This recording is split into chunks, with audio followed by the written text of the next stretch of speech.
초대교회의 부흥은 오순절 성령 강림으로부터 시작된 것을 알 수가 있습니다. 예수님께서 성천하신 후 오순절 날에 약속하신 성령을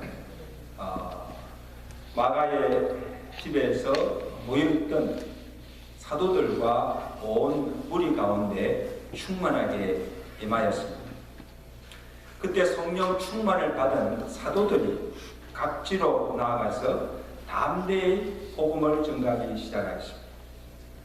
그 사도들이 전하는 그 복음을 듣고 많은 유대인들이 회개하고 주께로 믿고 돌아오는 역사가 일어났습니다.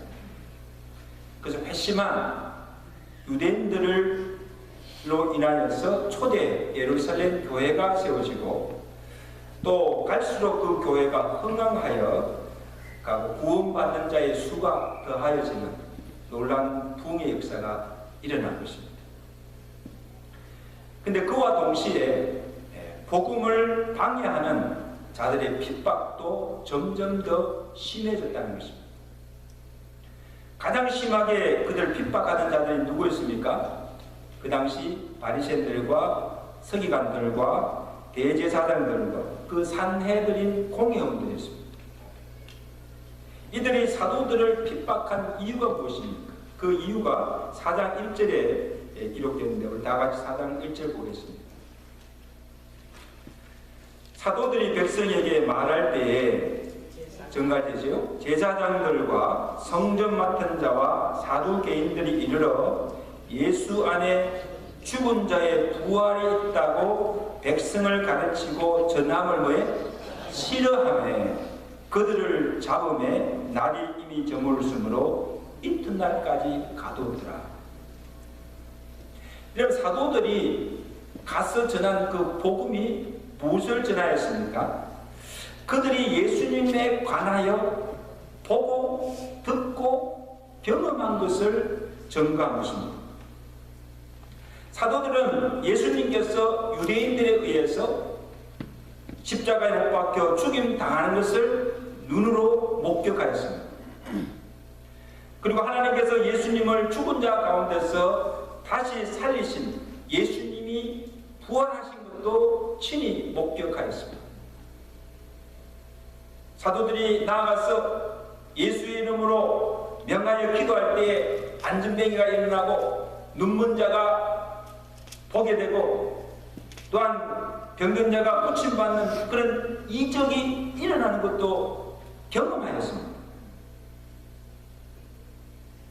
그리고 사도들은 이 모든 일의 정인으로 자신들이 보고 자신들이 듣고 자기들이 경험한 바를 전한 것 뿐입니다. 여러분, 어떻게 보고 들은 경험한 것을 전하지 않을 수가 있습니까? 근데 제사장들과 바리새인들과 이 대제사장 사두개인들은 예수님께 관한 어떤 것도 백성들이 알기를 원치 않았습니다. 그것이 드러나기를 원치 않았습니다. 예수님의 부활도 십자가의 복음도 어떤 이적과 기사도 행하여진 것도 알려지기를 원치 않았습니다. 그래서 부활의 도를 전하는 사도들을 붙잡아 가두고 그들을 위협하였습니다. 4장 17절 한번 보실까요? 어떻게 위협합니까? 자, 4장 17절. 이것이 뭡니까?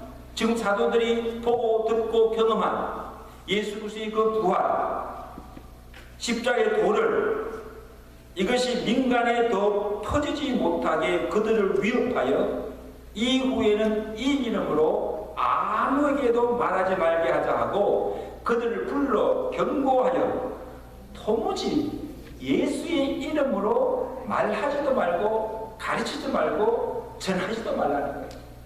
입 다물라는 거예요. 그래서 더 이상 그 예수를 증거하지 못하도록 옥에 가두어서 너희가 만일 듣지 아니하면 그래도 계속 전하면 죽이겠다고 위협한 거죠. 근데 여러분, 사도들은 이에 굴하지 아니하고 두려워하지 아니하고 더욱 담대히 복음을 전하였습니다. 할렐루야. 4장 19절 보세요. 베드로가 물어가십니다. 전하지 말라고 그들 위협하는 그 무리 앞에서 베드로와 요한이 대답하되 하나님 앞에서 너희의 말을 듣는 것이 하나님의 말씀을 듣는 것보다 옳은가 판단하라. 우리는 우리가 보고 들은 것을 말하지 아니할 수 없노라. 우리가 본 것을 전하지 아니하면 견딜 수 없다는 거예요. 여러분 얼마나 담대합니까? 사도들이 전한 것이 사실이기 때문입니다. 여러분요, 진리는 담대한 것입니다. 거짓을 전할 때 어떻게 이렇게 담대할 수가 있습니까? 그들이 전한 것이 진리요, 사실이고 예수님이 다시 살아나신 것도 부활하신 것도 사실이고 사도들이 가서 안수할 때에 병든들이 낫고 이적들이 나타나는 것을 본 자들이 수없이 많았습니다. 그들이 보았습니다. 어떤 역사가 일어나는지, 사도들이 안수할 때 어떤 역사가 일어나는지를 수많은 사람들이 보았습니다. 그러니까 더 이상 부인할 수도 없고 아니라고 부인할 수도 없고 또 그것을 막을 수 없는 일이기에 어떻게 이들을 처벌할 줄 몰라서 옥에 가뒀던 자들을 다시 다 풀어왔습니다. 왜? 군중들이 들고 있어요.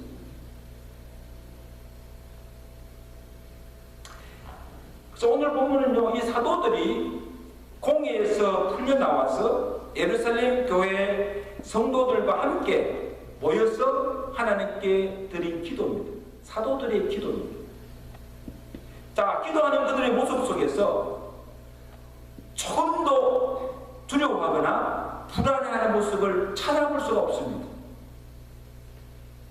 복음 때문에 받는 그 고난을, 핍박을 도리어 영광으로 여기며 죽기를 두려워 복음 전하는 것을 포기하는 것이 아니라 더욱 더 열심히 더 담대히 복음 전하는 것을 볼 수가 있습니다. 그러면 이들의 사도들의 모습 속에서 참 믿음이 이런 것이구나, 참 믿음이라는 것이 바로 이런 것이구나, 또 우리가 어떻게 기도해야 되는 것인가를, 기도에 대한 교훈을 우리에게 보여주고 있습니다. 여러분, 사도들이 하나님께 어떤 기도를 드렸습니까? 먼저 복음을 대적한 자들의 위협함을 주여 보시옵소서 기도하고 있습니다. 우리 24절 말씀 함께 기도하는 마음으로 읽겠습니다. 시작. 그들이 듣고 한 마음으로 하나님께 소리를 높여 이르되 대주제여 천지와 바다와 그 가운데 만물을 지으신 이시오 또 주의 종 다윗의 입을 통하여 성령으로 말씀하시기를 어찌하여 열방이 분노하며 족속들이 그사를 경영하는고 세상의 군왕들이 났으며 관리들이 함께 모여 주와 그리스도를 대적하라 하시니로소이다. 우리의 기도를 들으시는 하나님이 어떤 분이신가? 천지와 만물을 지으시고 다스리시는 만유의 주제가 되신 하나님이신 뿐 아니라 이미 오래전 다윗을 통하여서 열방과 세상의 군왕들이 일어날 것이며 예수 그리스도를 대적하며 그의 종들을 핍박할 것을 미리 아시고 말씀하신 그 하나님이심을 증거하고 있습니다. 인자가 고난을 받고 십자가를 지시고 죽으시고 다시 3일 만에 부활하실 것을 이미 예언하시고 그 예언대로 성취하신 하나님이심을 증거하고 있습니다. 지금 제사장들과 장로들과 사내들인 공예들과 이 헤롯과 빌라도가 합세하여 일어나서 예수를 증거하는 사도들과 교회를 핍박하는 것까지도 이미 하나님께서 예정하신 일이요, 지금 그 일을 이루려고 성에 모여있다는 것을 지금 사도들이 증거하고 있습니다. 26절이죠. 하나님의 권능과 뜻대로 이루려고 예정하신 그것을 행하려고 이 성에 모였나이다. 무슨 말입니까? 사도들은 지금 자기들이 복음을 전하면 반드시 반대와 핍박이 있을 것을 이미 알았다는 사실이에요. 옥에 갇히기도 하고 매를 맞기도 하고 심지어는 죽음까지도 이미 각오하고 있다는 사실이에요.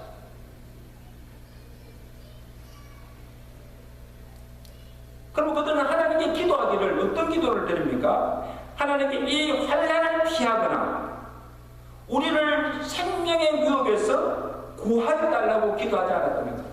이미 그들은 죽을 각오가 되어 있는 거예요. 환난 당할 각오를 하고 있는 거예요. 하나님께서도 저들이 어떤 자들임을 알고 있지 않으십니까?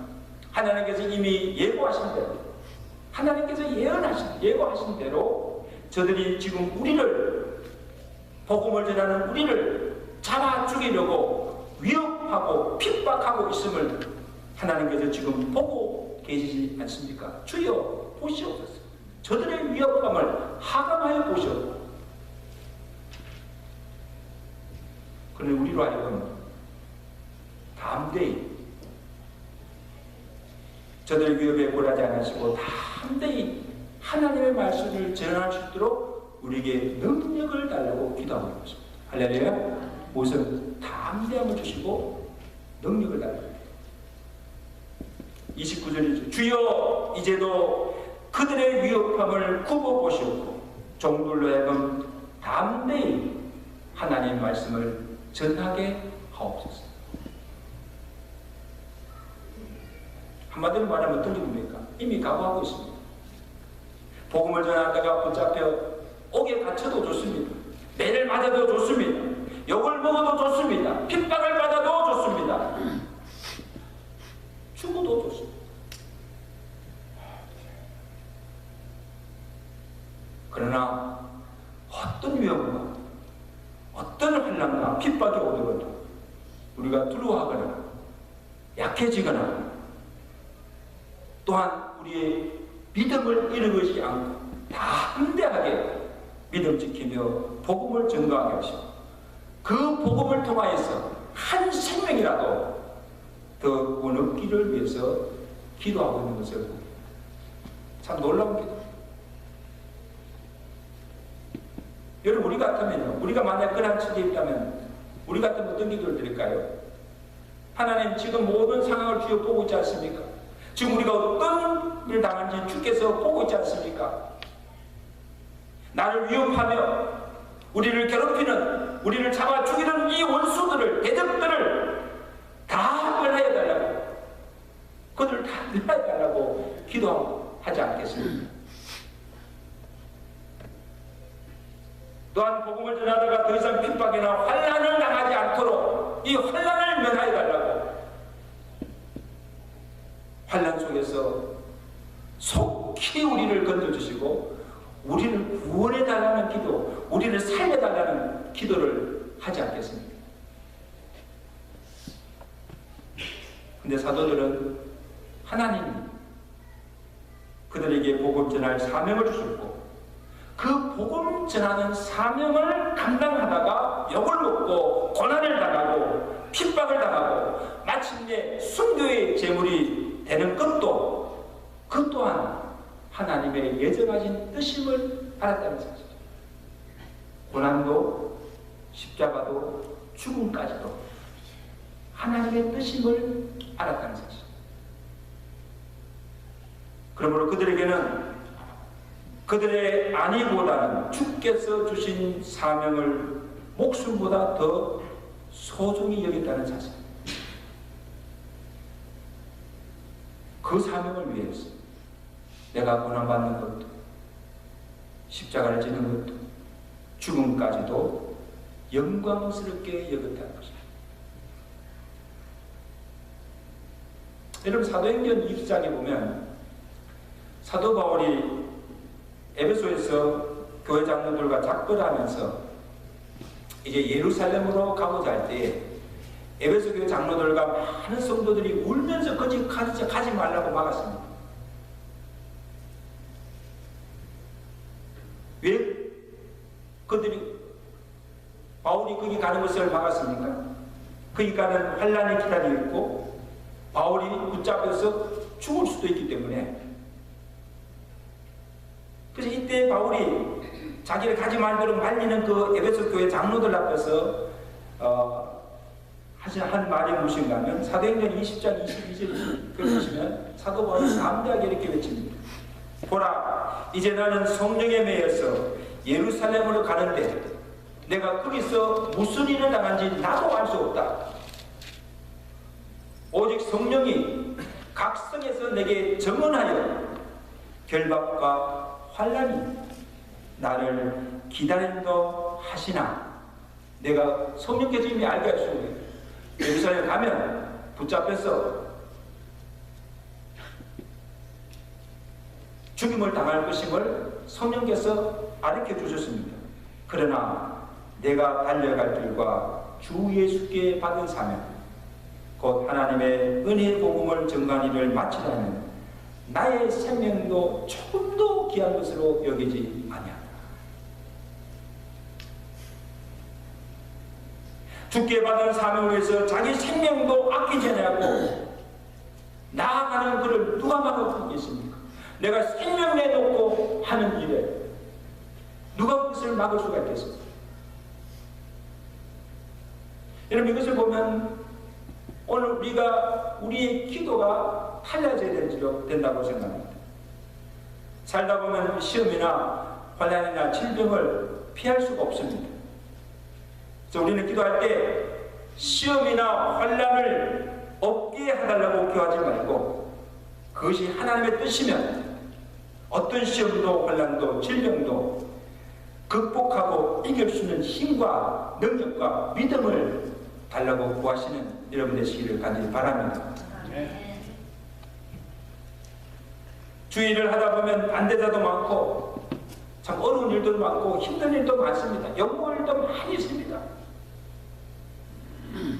이럴 때일수록 우리가 하나님께 기도하기를 낙심하지 말고 더욱 열심히 담대하게 주의 일을 잘 할 수 있도록 내게 능력과 믿음을 달라고 기도하시는 여러분 되시기를 간절히 바랍니다. 저는 우리 주변에 참 병든 자들이 많은데요. 저는 병든 자를 위해서 두 가지 기도를 합니다. 모든 병을 고치는 능력이 하나님께 있습니다. 아멘. 주의 권능으로 그의 병을 고쳐주시고 낫게 해달라고 기도합니다.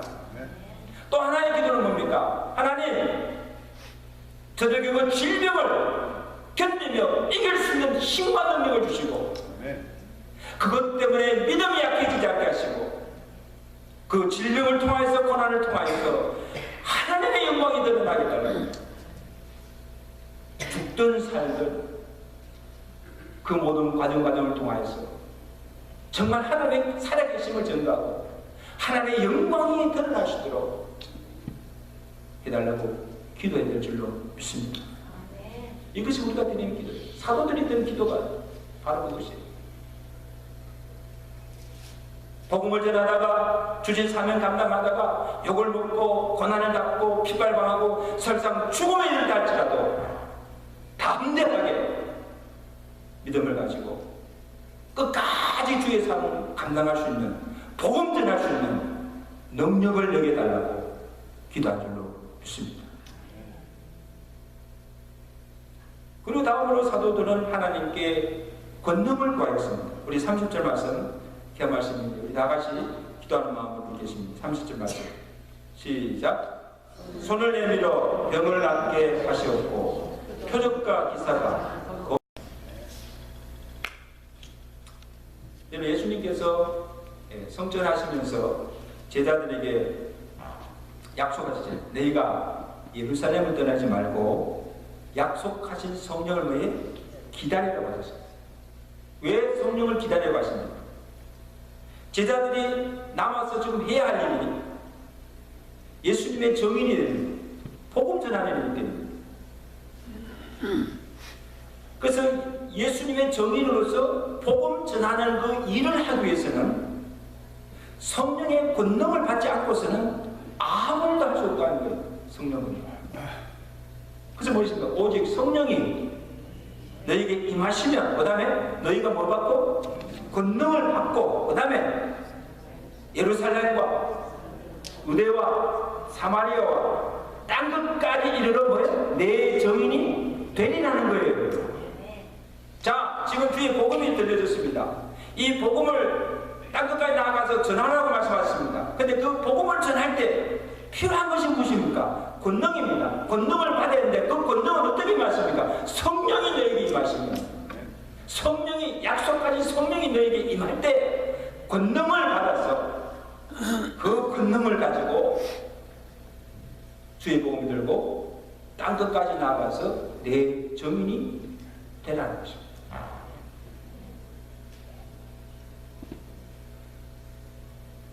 사도들도 언제, 사도들도 마가의 다락방에서 오순절날 마가의 다락방에서 약속한 성령이 충만하게 그들에게 임하였습니다. 성령은 충만한 사도들이 주의 복음 들고 담대하게 나아가서 주의 복음을 전도하게 된 것입니다. 성령이 그들에게 담대히 복음을 전가할 능력을 주실 뿐 아니라 사도들이 복음을 전가할 때 병든 자가 낫고 귀신이 쫓겨나고 예수의 이름으로 표적과 기사들이 나타나게 되는 권능이 나타나게 된 줄로 믿습니다. 여러분, 복음은 능력이에요.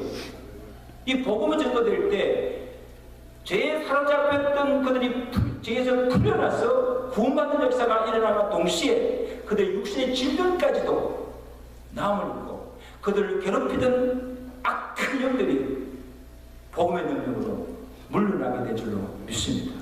예수의 이름으로, 예수의 이름으로. 이게 복음의 능력이에요.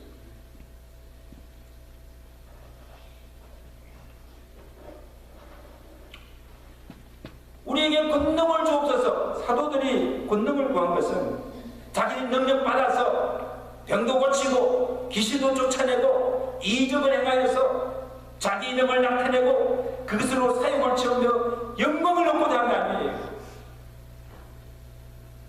오늘은 많은 주의 종들이 은사 받았다, 능력 받았다 해가지고는 하늘이니까 복음 전하는 건 아니고 병도 고쳐주고 귀신도 쫓아내주고 많은 이적을 해가면서 하나님께 영광 돌리는 것이 아니라 그 모든 걸 자기가 영광을 받고 예수 이름을 이용하여서 자기 사리사욕을 채우는 이런 일들이 얼마나 많습니까?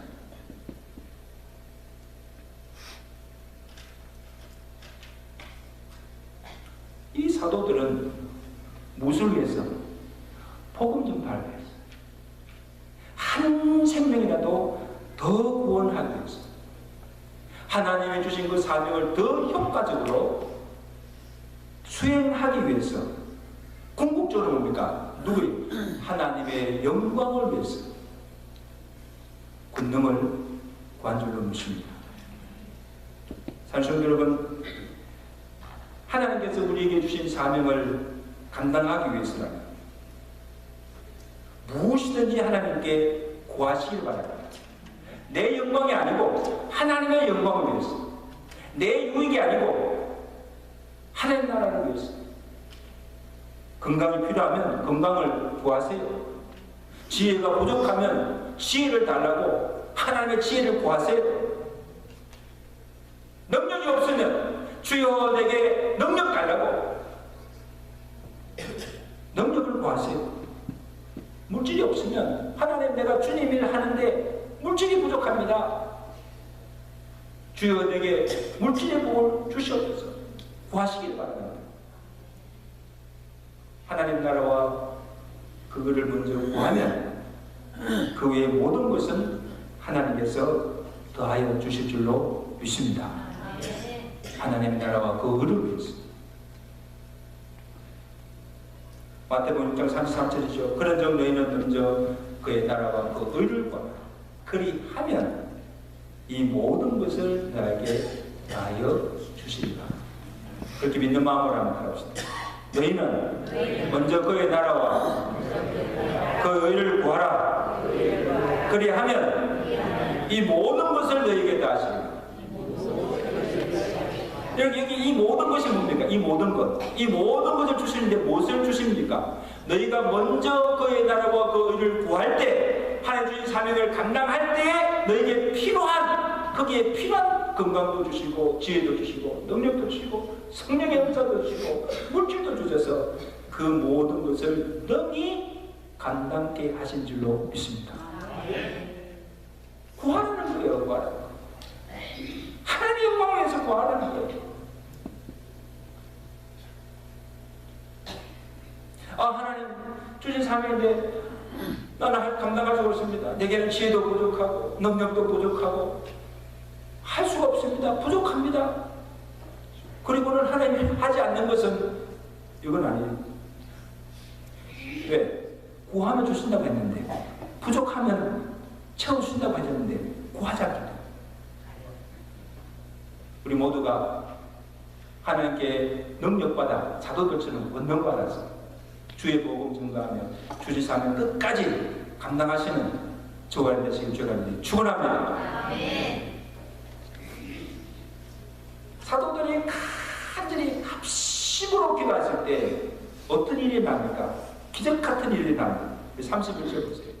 우리 31절 말씀 다 같이 한번 읽겠습니다. 시작. 빌기를 다음에 모인 곳이 진동하더니 무리가 성령이 충만하여 담대히 하나님의 말씀을 전하니라. 할렐루야. 적극적인 응답이죠. 사도들과 예루살렘 교회 성도들이 함께 모여서 하나님을 향해서 간절히 기도할 때에 이게 보면 기도 소리가 커서 땅이 진동한 것이 아니고 지진이 나서 땅이 흔들린 것도 아닙니다. 성령께서 흔드신 거예요. 하나님의 임재, 강력하신 성령의 역사가, 불의 역사가 그곳에 나타났음을 말씀하고 있습니다. 사도들이나 모인 무리 가운데 성령이 충만하게 임하게 되고 성령의 능력을 덧입게 되어서 더욱 담대하게 복음을 전가하는 삶을 감당하게 된 줄로 믿습니다. 여러분, 복음이 전하여지는 이 현장, 하나님의 말씀이 선포된 이 현장에 성령이 동시에 역사하십니다. 성령이 우리의 마음을 흔들고 성령이 각자의 심령을 심리 속에 충만하게 임하게 되고 하나님의 능력이 우리에게 덧입혀진 줄로 믿습니다. 이러한 놀라운 성령의 역사가 말씀드린 모든 심령 가운데, 예배 가운데 충만하게 임하시기를 주간절히 축원합니다. 옆에 사람 인사합니다. 능력 받아서 하나님을 합시다.